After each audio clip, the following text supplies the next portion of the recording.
Hi friends, it's Julie Golding Page, independent Stampin' Up! Demonstrator here in St. Stephen, New Brunswick, Canada, along the tidal Scoodic or St. Croix River, the traditional territory and home of the Passamaquoddy. And I'm grateful that they share this beautiful place with us. Today I have a demonstration for you using masks and blending brushes. If you're not sure what masks are, you might be used to calling them stencils. And so I'm just going to demonstrate a card with those today. They're actually incredibly easy to use, and it just takes a little bit of technique and you're off to the races after that. So why don't we get right to it? All right, let me just switch my view here. Okay, so you can see the card that we're going to be doing today. This is it. It's a happy birthday card. And I'm going to actually probably change the sentiment though, and you'll see how easy it is to do that. So this is our card that we're going to be doing, and all of this floral and greenery stuff you see here is done with masks. There is no stamping at all, and so you will see how we do it really shortly. So I'm just going to move this off, and I'll tell you the supplies that are needed for it. Also, right here in the post, you can see a link to my blog page about this, and it's got a full supply list there showing all of the things that were used. So we're going to be using 5 different inks to create this today. This one is Lemon Lolly. We also have Daffodil Delight. We have Peach Pie, one of the in colors from this year. We have Soft Seafoam, and we have Old Olive. So these are our 5 colors we're going to be using today. And then you also need some blending brushes. So you might have ones that are big like this or small like this. As you can see, I have an assortment that I've picked up over the years, and it really doesn't matter. I'm going to be using 5 different brushes just to keep all my colors straight as I work through it. But you could do it with as few as 2 brushes or 3 brushes, and you would just kind of rub them off in between. So it's no big deal. It's really easy either way. And you can get the brushes from Stampin' Up! As well. So let's start right in with our project. So I'm just going to move these up a little bit so we have room. So here is my paper, and what I did was I cut it to the size of the mask. So I'll just measure it now to tell you what it is. It is 5 by, oh yeah, it was 5 by 6.5. So that's what I cut it as. And I'm just using some washi tape here. So you can use just any low tack tape, it doesn't matter. I just picked a piece of washi that I had in my stash here. I'm just gonna move these up a little more. All right, there we go. So you can see the full paper all the time here. And I'm just going to put some tape at the top and bottom corners to secure the paper. Now, what's really important for masks is that you have a very flat and secure surface. So I'm using my glass mat, which you can get from Stampin' Up. That's where I got mine from. So it's very flat and it's very smooth as well. So that's what you need so you don't get kind of interference when you're doing your masks and blending brushes. And then you get your masks. So these are the Lovely Layers masks. They only cost $18, and you get these 5 masks all together. And you just build up an image, one piece of the picture at a time. So you can see I actually haven't cleaned them from my last use because I'm going to use exactly the same colors this time. And just to clean them off after you're all done, all your use of them for the day, you just run them under water, and you'll see all of this ink, because it is water-soluble ink, just run right off immediately, and you won't have to do much at all to clean them. I just put out a towel like on my desk afterwards, and I put them all one at a time, kind of like this, across the towel, and leave them until the next day.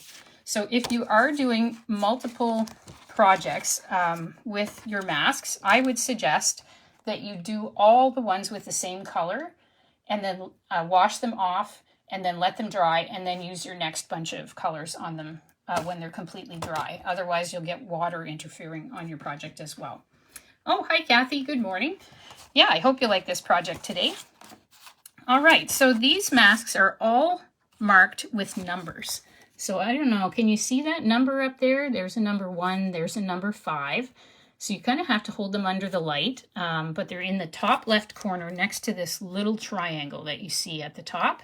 And that tells you which one you're going to use first. So we're going to use number 1. And what I did was I just lined it up with this left edge and the top edge and the right edge. So you want to line it up exactly the same every time. You can see at the bottom it doesn't quite meet on the bottom, but it doesn't matter because as long as these edges are the same every time, you'll put it in exactly the same position, and that will enable you to do the whole thing. So you'll line it up properly. So I'm going to secure that with my washi tape. Probably a painter's tape could work for this too, just anything that's a low tack tape. This is just a washi tape I had from a long time ago, and I decided I'd use it for this purpose. Okay, so there's number 1. And for number 1, I'm just going to move my inks away here so we have lots of room. For number 1, we're going to use Lemon Lolly. So we'll just pop open our ink pad here. And, oh yeah, I need a scrap paper. Let me just grab that. Okay. So you can use any kind of scrap paper. This is an old envelope. You can see I used it before for the same thing. So I'm just going to put it to the side here. And I'm going to take my first brush and I'm going to load up the ink on it. Okay, so I'm just going to do that over here. So you can put as much as you want. And then I suggest just tapping it off so it's not blobbing.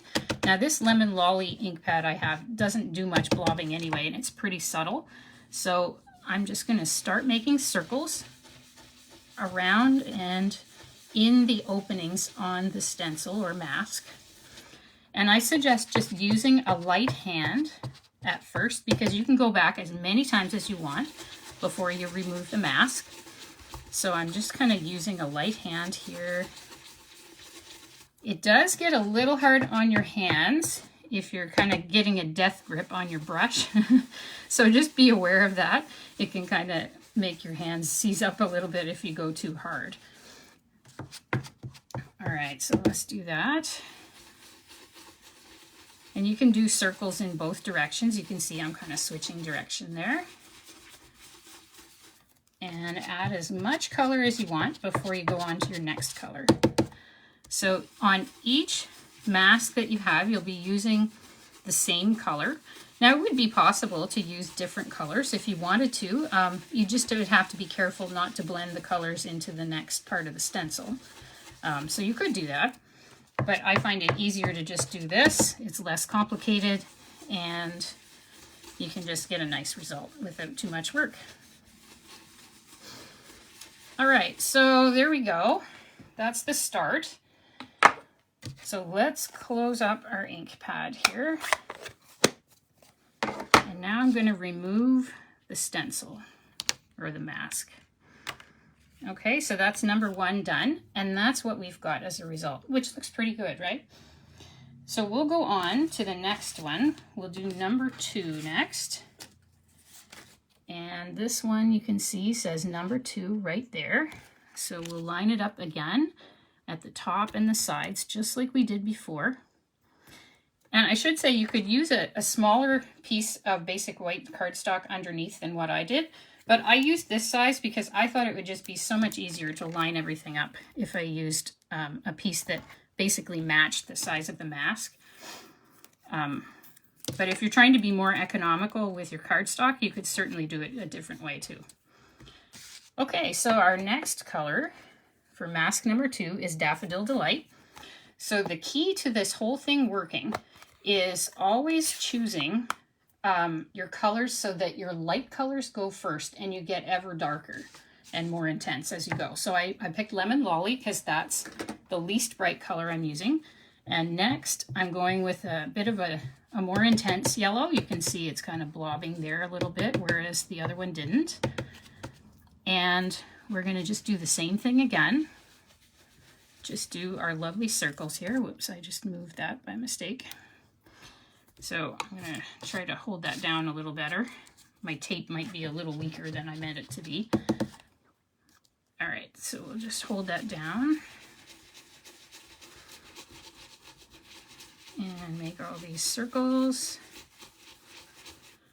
All right, use some more yellow here.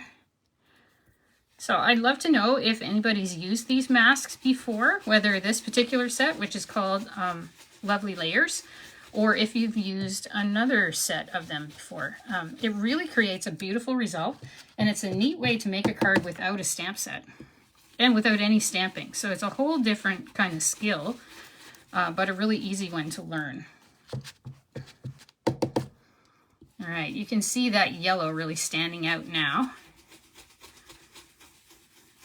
All right, I think I want a little more for that one. And then we'll just finish it up here. All right, that looks pretty good. Okay, so that's it for our Daffodil Delight. I'll put that one away, and we'll lift off our mask. And our tape came off as well, so we'll use that for the next mask. So we're going for number 3 next. So let me find number 3 here. I always check the numbers because it can seem obvious which one is next, but it's surprising how easy it is to put down the wrong one. So it's really good to keep track of your numbers, that you're always going in order. So there's our tape. Now this time we're going to use Peach Pie, which is a really pretty color. And it just brings a little bit of an orange to this whole thing. And it's quite a pretty mix, as you'll see as we get going here. So we'll load that up, and here we go. So Peach Pie, the stamp pad I've got, I find is pretty intense. So I don't have to load a lot of color onto it, but you can choose if you want to go lighter or darker. But I do find that a light hand is much better because you can always add more color, but you can't take it off once it's there. So I like to be kind of careful about how much color I put on, and then I can just add more later if I don't like the effect yet. Okay, so that's it for that one. You can see that as you keep going through the stencils, when you're using similar colors, each stencil kind of has fewer bits to color in for the most part in this set, because we're adding shadows and or highlights, whatever way you want to look at it, to our picture. So you'll see a really big difference this time. So look at that. Now we're getting actual roses showing up. Doesn't that look pretty? So really simple, not hard to do at all, but it makes a really nice result. All right, so we're going to go to the next one now. So we need number 4. And for number 4, let's just check it. Yeah, there we go, number 4. We're going to start with our greenery. So you can see all these leaves in here. I hope it's visible on your screen anyways. All right, so let's do that. And we'll put these greenery bits in there. So we're going to use this color, which is Soft Seafoam. And I tried a few colors to see what would be best, and I was surprised this one was the winner because it's a light color, but it actually goes on surprisingly intense when you use it in this way. So I was quite pleased with the effect, and you'll see, like usually I think of Soft Seafoam as a really, really soft color, and it is, but when you layer it on in this way, it kind of takes on a different look altogether. So I hope that you'll enjoy this too. All right, so there's some green coming out. You can see it's starting. So now that we've switched color tones from yellow to green, we're also starting again with the lightest of the greens, and then we'll work our way into the darker one next.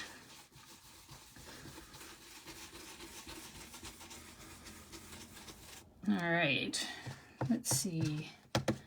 And the reason I went with yellows in this whole thing is that our paper we're going to be using is actually a bunch of different yellows all together. And in fact, I picked a lot of the colors for these inks from the paper so that they would all coordinate.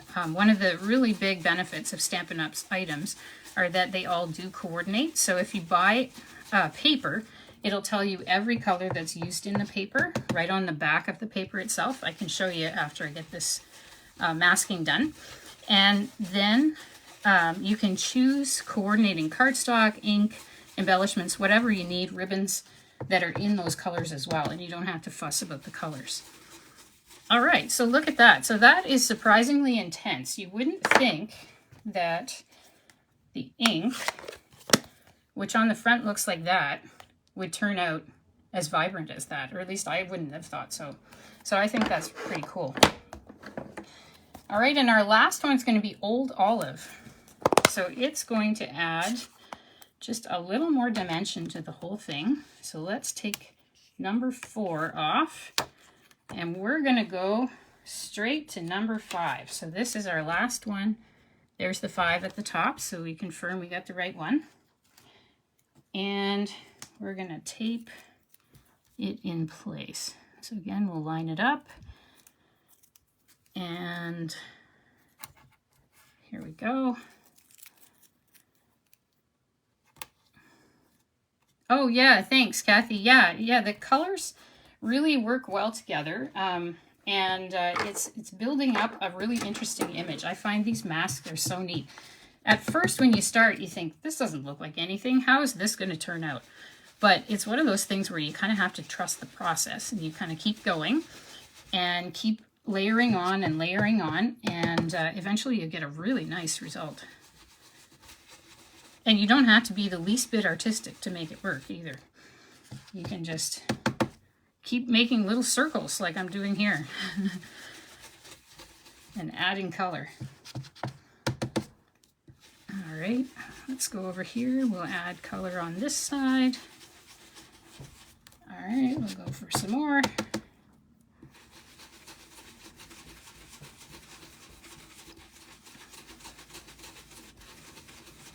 All right, and we're just going to finish this up here. I should say too, if you're looking for crafting supplies, we're right at the end of Celebration, which ends tomorrow. And Celebration, you can get a free item of your choice with every $75 spend before tax and shipping. And there's also a great joining deal where you pay $135, and that includes shipping, and in most places in Canada it includes tax as well. And for your $135, you get to choose $206 worth of stuff. So it's a really good time to join. You don't have to sell. And if you're interested in more information, just click through on the link that's here in the post, or message me. I'd be happy to talk with you. It's such a fantastic deal. I always want to mention it just in case. I know it's been so much fun for me to join Stampin' Up! And meet so many great people this way. All right, so here is what we have. All right, I better shut my ink pad here first. We'll have an ink disaster otherwise. Okay, so let's move all our stuff out of the way. All right, and I'm gonna just take the tape off the corners and show you up close how cool this is. So here is our final image. Now look at that. Isn't that neat? Now, you would never think you could do that with just stencils. No stamping at all. There is a coordinating stamp set you can buy if you want to overlay it with even more detail. But I like it with this soft look, just as it is. I really prefer it this way. You can get a die set as well that coordinates with it.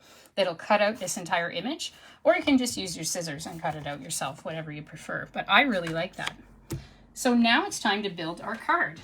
And here is our card that we're going to make. So the first thing that we need to do is cut our paper to suit the card. So let's see how big this paper was. It was 3.5 across by 4 3/4 high. So I'm just going to pull out my trimmer here, and we'll cut it right now. So I'll move that out of here. And you could cut it to whatever dimensions you want, of course.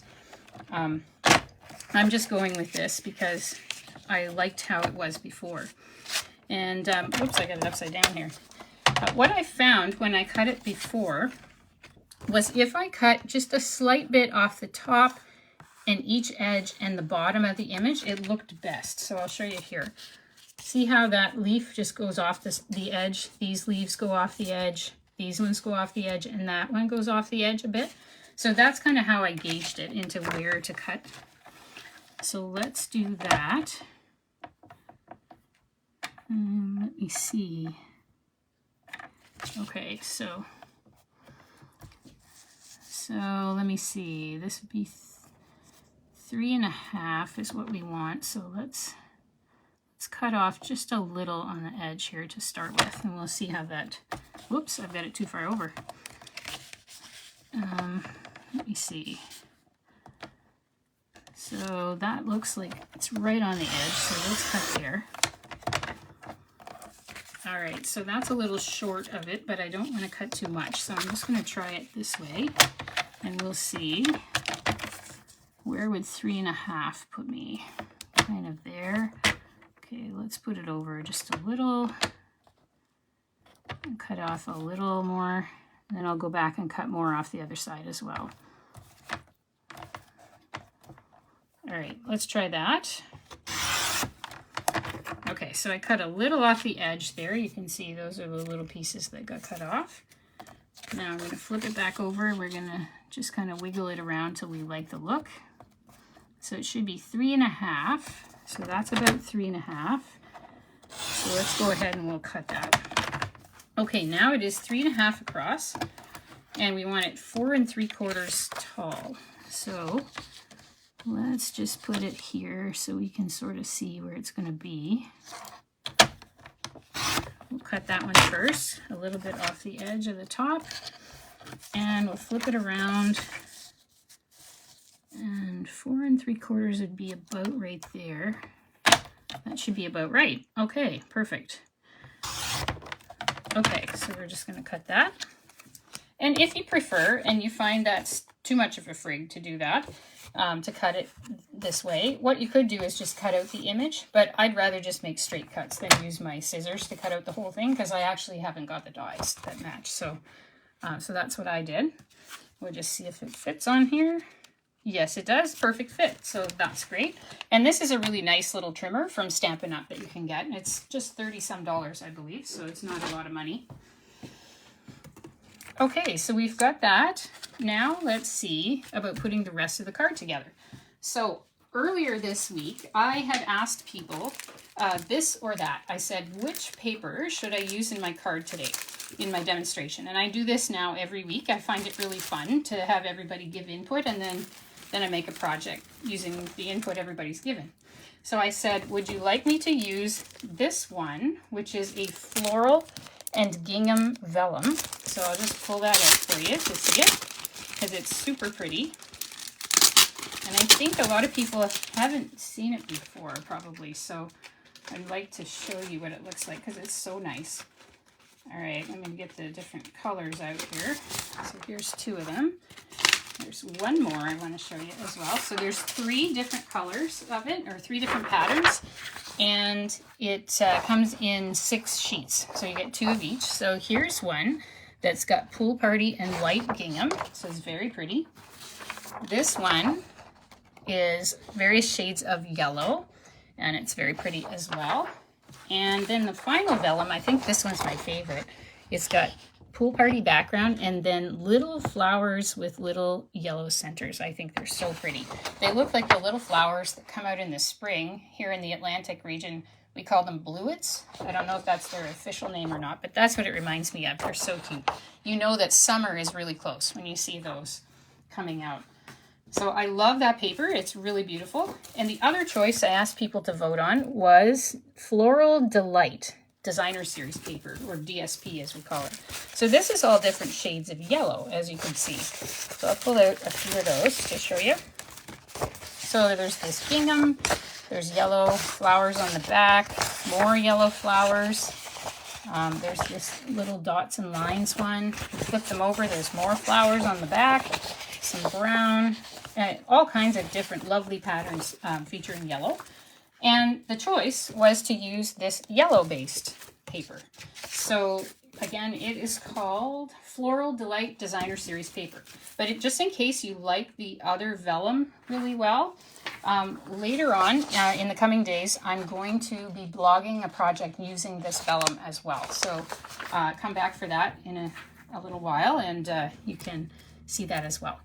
So we're going to use the yellow based paper, the Floral Delight, and I'm going to use this one. So you could put it on that side and then put this underneath it if you wanted, or you can put it the gingham side. And I think I like the gingham, so I'm going to go with that. So let's get the rest of our pieces out and we'll put it together. So here is the card base. It's just half a sheet of 8.5 by 11, and it is in Old Olive, so it coordinates again. So here we go. I'm going to flip that over. And this is a 3 3/4 by 5 piece of paper. I'm going to use it inside so that I have a nice writing surface. Oops, get my Stampin' seal going here. And I'm just going to put that inside my card. You could write on the green, but it's easier to see, and I think it looks a little more elegant if you've got this whole panel in there instead. So we're just going to put that in there. Very easy. You could stamp on it if you wanted, whatever you'd like to do. And then we're going to put our gingham paper on the front. So I'm going to, oops, going to roll that up again. And I'll put that on.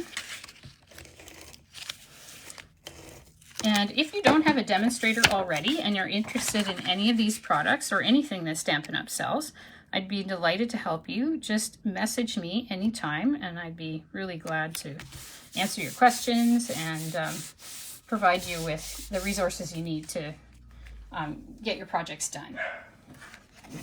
Okay, so I'm going to put, oh, sorry about my dog. I'll just tell her to stop that for a minute.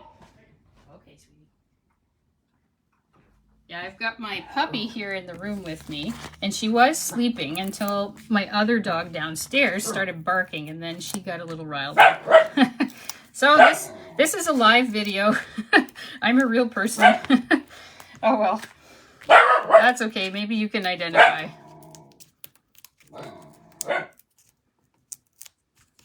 All right, these are little dimensionals. You get them in packs of 300. They're just $6 for 300, and they're raised foam adhesives. And I really like them because they're really high quality. And I've never seen them dry out. I've always had really good luck with them. And I tell people that it's really important to have good quality adhesives, and Stampin' Up! Does provide that. I only get my adhesives from them because they're consistently good. So that's one of the things I recommend. All right, so now we need a word on here. So you can see this nice set of words, and that's actually from an ephemera pack. The one that I used is this one. It's called Greetings for All Mix and Match Ephemera Pack. And it comes with 6 sheets of different sentiments that you just punch out. So it's really a nice shortcut. You don't have to stamp anything. And they come in black and white. So you have some sheets that are black with white and the opposite on the white with black. Right now, this particular pack is out of stock. But there is another pack that's available. I wrote down the name. It's called Saying Something Mix and Match Ephemera Pack, Saying Something. And if you click through to my blog post about this particular card, I think I said learn more. I've got a full supply list, including that pack that is available right now. So you can get a look at that if you're interested in something like that. So here are all our sheets. And I think I'm going to use this one. Instead of making happy birthday, I think I'm going to go with thank you for this one. So we'll just punch that out. You can see how easy it is. Simple. And how I got it to be yellow is I just used my marker. So I have my Stampin' Blends, in Daffodil Delight. I used Daffodil Delight, the dark one, to just quickly color all of the letters. So we'll just do that right now. I'll just take a minute to color. So you can make them any color you want or just use them in black and white. That's also good. But I really like the effect of just coloring them to match everything else. These ephemera packs are something fairly new for Stampin' Up. So I'm happy to see them because they do give you some shortcuts and some interesting ways to use their products that are kind of new. Has anybody used the ephemera packs? I'd be interested to know what you think of them. I think they're quite nice. And this one, because it had outlined letters, it just kind of begged to be colored, I thought. So I really wanted to make it match my whole card. And again, I just used the same, one of the same colors that was already in the paper and already in the picture we made with our masks and our blending brushes. So everything can coordinate. So I'm going to use little mini dimensionals. I used the big ones last time so you can see how big they are and then see how small these are by comparison. You get 720 of these ones for $6 or 300 of the bigger ones. So I'm just using the little ones this time because they fit really nicely on this little sentiment. Oh yeah, Kathy, you like them too, the ephemera packs. Yeah, quick for having to make, or great for having to make a quick card. Yeah, I agree. Because they take a lot of the work out of it and you can just kind of stick on the elements you want and they look great. So let's put this, how about just across like that? I think that would do. Try to get it on straight there so it looks nice. And then we have just one step left. We're going to use these embellishments, these nice, shiny, really pretty ones. They are called gold textured adhesive back dots. So I really like them. I think they're so nice. And they come in 3 sizes, so you can kind of mix up the sizes as you put them on. So here's what I did last time, and I'm just going to do that again, I think. So I'm going to use my Take Your Pick tool, and on this end it has putty, which helps to pick up these little teeny things because they can be quite a challenge otherwise. So we'll put one little one there. I prefer to pick up the medium and large ones myself, so I'm just going to do that. And we'll put another one over here. We're going to put a large one. Actually, maybe I'll put it down here because this sentiment looks a little different than that other one. So I'm just going to change the position of these just slightly. There, I like that better. And then I'll put 2 down here like I did before. So I had one of the tiny ones. Let's put the tiny one right in there. And I will do a large one like I did before as well. Oops, there we go.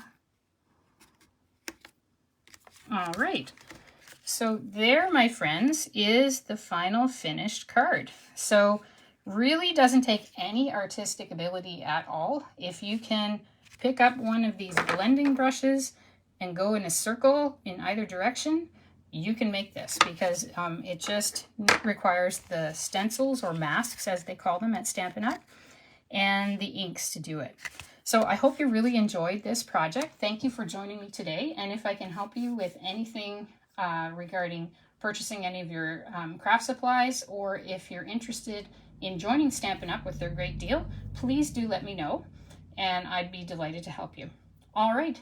Bye for now and have a wonderfully crafty week. See you next time.